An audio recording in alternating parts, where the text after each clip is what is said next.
یوم العید کہا گیا ہے، اور یہ تاریخ ایسی تاریخ ہے کہ جس میں مولائے کائنات، کون مولائے کائنات، جن کے بارے میں نبی نے فرمایا جب علی کا ذکر کرو چہرہ کھل جائے سمجھ لو مومن ہے، اور چہرہ مرجھا جائے سمجھ لو منافق ہے۔ وہ علی جو ہر قدم پر، وہ علی جن کے بارے میں نبی نے فرمایا کہ علی کا ذکر کرنا عبادت ہے، علی کا دیکھنا عبادت ہے۔ وہ علی، آج لوگ افضلیت کی بات کرتے ہیں، ہمارے پڑوسی ملک میں آج کل بہت چل رہا ہے یہ بڑے کہ وہ بڑے، ارے تم کون ہوتے ہو گھٹانے بڑھانے والے؟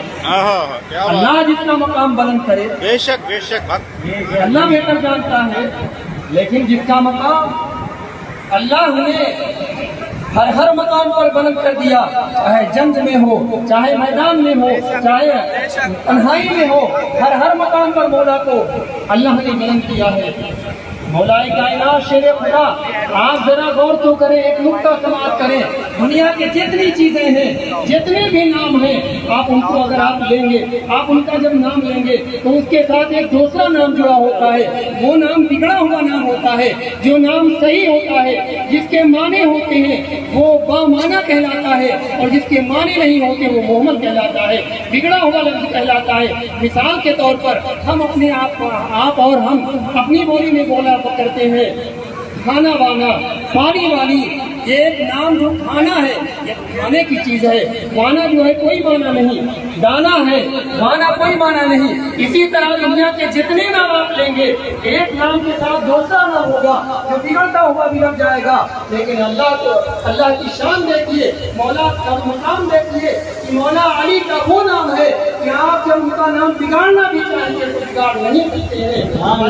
علی کہیں گے، ولی بھی مانا ہے اور علی بھی مانا ہے، علی کے بھی معنی ہے اور ولی کے بھی معنی ہے۔ دنیا کے نام لے عالم والا، دنیا دنیا جہاں وہاں، لیکن علی کا نام کبھی بگڑتا نہیں۔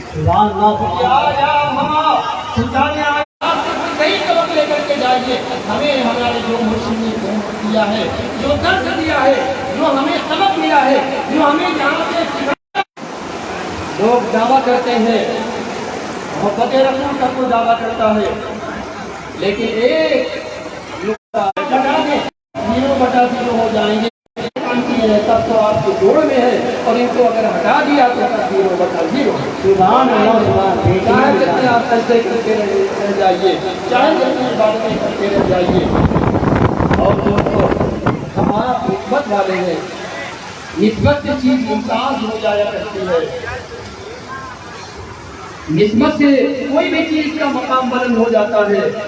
ایک کاغذ ہے، اس کا کوئی مقام نہیں ہے، رسی کے ڈھیر میں کھڑا ہے، پیر کے نیچے آتا ہے، لیکن اسی کاغذ کے اوپر اگر اللہ کا کلام لکھا ہے تو بلند ہو جاتا ہے۔ ہم اس کو اپنے سر پہ رکھتے ہیں، اس کو ہم چومتے ہیں، کیونکہ کاغذ تو وہی ہے، لیکن نسبت ہو گئی اللہ کے کلام سے، اس لیے ہم اس کا ادب کرتے نظر آتے ہیں۔ ایک کپڑا ہے جس کا کوئی ادب نہیں کرتا ہے، لیکن جب وہی کپڑا قرآن کے اوپر چڑھ جاتا ہے ہم اس کو چومتے نظر آتے ہیں، ہم اس کو سر پہ رکھتے نظر آتے ہیں۔ وہی کپڑا جب مزار پاک پر پیش کیا جاتا ہے ہم اس کو چومتے نظر آتے ہیں۔ تو جو ہے چیز جو ہے نسبت کے ممتاز ہو جایا کرتی ہے، اور جب نسبت مضبوط ہوتی ہے تو وہ جس کی نسبت جتنی زیادہ مضبوط ہوتی ہے اتنا وہ کامیاب ہوتا نظر آتا ہے۔ مثال کے طور پر ایک واقعے کی روشنی سے سماعت کریں، بس میں اپنی بات کو ختم کروں۔ حضرت بابا فرید الدین گنج شکر رحمۃ اللہ تعالیٰ علیہ ایک مرتبہ ایک دعوت میں تشریف لے جاتے ہیں۔ جب آپ وہاں تشریف لے گئے تو ایک خادمہ آئی، ایک لونڈی آئی ہاتھ دھلانے کے لیے۔ آپ ہاتھ دھلتے چلے جا رہے ہیں، وہ لونڈی پانی ڈالتی چلی جا رہی ہے۔ 7 لوٹوں سے بابا فرید نے ہاتھ دھلا، 7 لوٹوں سے۔ علماء ظواہر بھی تھے، اعتراض کیا یہ کیا ہے؟ ایک گلاس میں ہاتھ دھلا جا سکتا ہے، ایک لوٹے میں ہاتھ دھلا جا سکتا ہے، یہ 7 لوٹے استعمال کرنا یہ فضول ہے، یہ فضول خرچی ہے، یہ ضائع کر دیا پانی، یہ پانی پھینکنا ہے۔ آپ نے فرمایا کیا ہے؟ لوگوں سنو، جب یہ لونڈی ہمارا ہاتھ دھلانے کے لیے آئی، صرف اس نے ہاتھ دھلایا، جب یہ ہاتھ دھلانے کے لیے آئی میری نگاہ کی تقدیر پر پہنچی، لوح محفوظ پر ہم نے دیکھا اس لونڈی کا نام سقی میں لکھا ہوا تھا، شقاوت میں لکھا ہوا تھا، بدبختی میں لکھا ہوا تھا۔ میں ہاتھ دھل کر کے اس کی قسمت کو دھل رہا تھا، شقاوت کو سعادت میں بدل رہا تھا، بدبختی کو نیکبختی میں بدل رہا تھا۔ تو دوستو اگر ایک لونڈی ایک اللہ کے ولی کا ہاتھ دھلا دے اس کے بارے نیارے ہو جاتے ہیں۔ ہمارے تو سلطان بارگاہ جو سلطان پاک کی بارگاہ جو وابستہ ہے، ان سے اگر سچی محبت کریں گے، ان کے بتائے ہوئے فرامین پر عمل کریں گے، انہوں نے جو درد دیا اس پر عمل کریں گے تو انشاءاللہ یہاں بھی کامیاب ہو جائیں گے، وہاں بھی کامیاب ہو جائیں گے۔ ابھی محرم آ رہا ہے، بہت سے لوگ اعتراض کرتے ہیں، ایسا لگتا ہے اس طرح سے لوگ اعتراض کرتے ہیں، ایسا معلوم ہوتا ہے کہ محرم آنے کے بعد سب سے بڑا جو گناہ ہے وہ تعزیہ داری ہے۔ اس طرح سے لوگ فتنہ پھیلاتے ہیں۔ آپ کو کسی فتنہ گر تمہیں فتنہ میں نہیں پڑنا ہے، آپ کو کسی کا جواب نہیں دینا ہے۔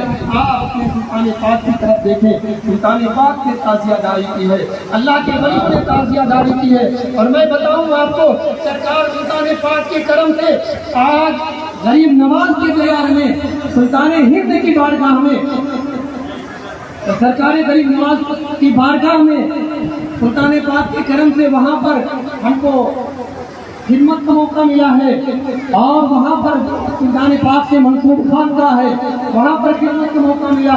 غریب نواز کی بارگاہ میں آپ جائیں اور آپ دیکھ لیں کہ جس طرح سے درگاہ غریب نواز میں ہندن غریب کی بارگاہ میں جس طرح سے 3 مسجدیں ہیں، اسی طرح بارگاہ غریب نواز میں 3 امام بارگاہ بھی آپ کو نظر آئیں گے۔ ان میں سے ایک امام بارگاہ وہ ہے جس میں 700 سال پرانا چاندی کا تعزیہ رکھا ہوا ہے۔ اور پھر غریب نواز نے فرما دیا، شاہ حسین، بادشاہ حسین، دین حسین، دی پناہ حسین، سردار ندار دست در دست یزید حقا بنا الہ حسین۔ اس لیے دوستو آخری بات پیارے نبی نے فرمایا تھا، جس نے من ماتا علی حب آل محمد ماتا شہیدا، من ماتا علی حب آل محمد ماتا مومنا، من ماتا علی بغض آل محمد کافرا۔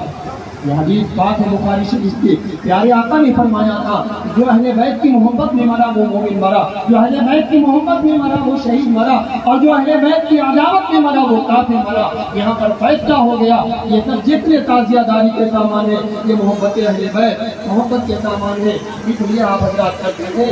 اللہ تبارک و تعالیٰ ہم سب کو تعزیہ داری عزاداری کرنے کی خوب اس کی نشر و اشاعت کی خوب توفیق عطا فرمائے۔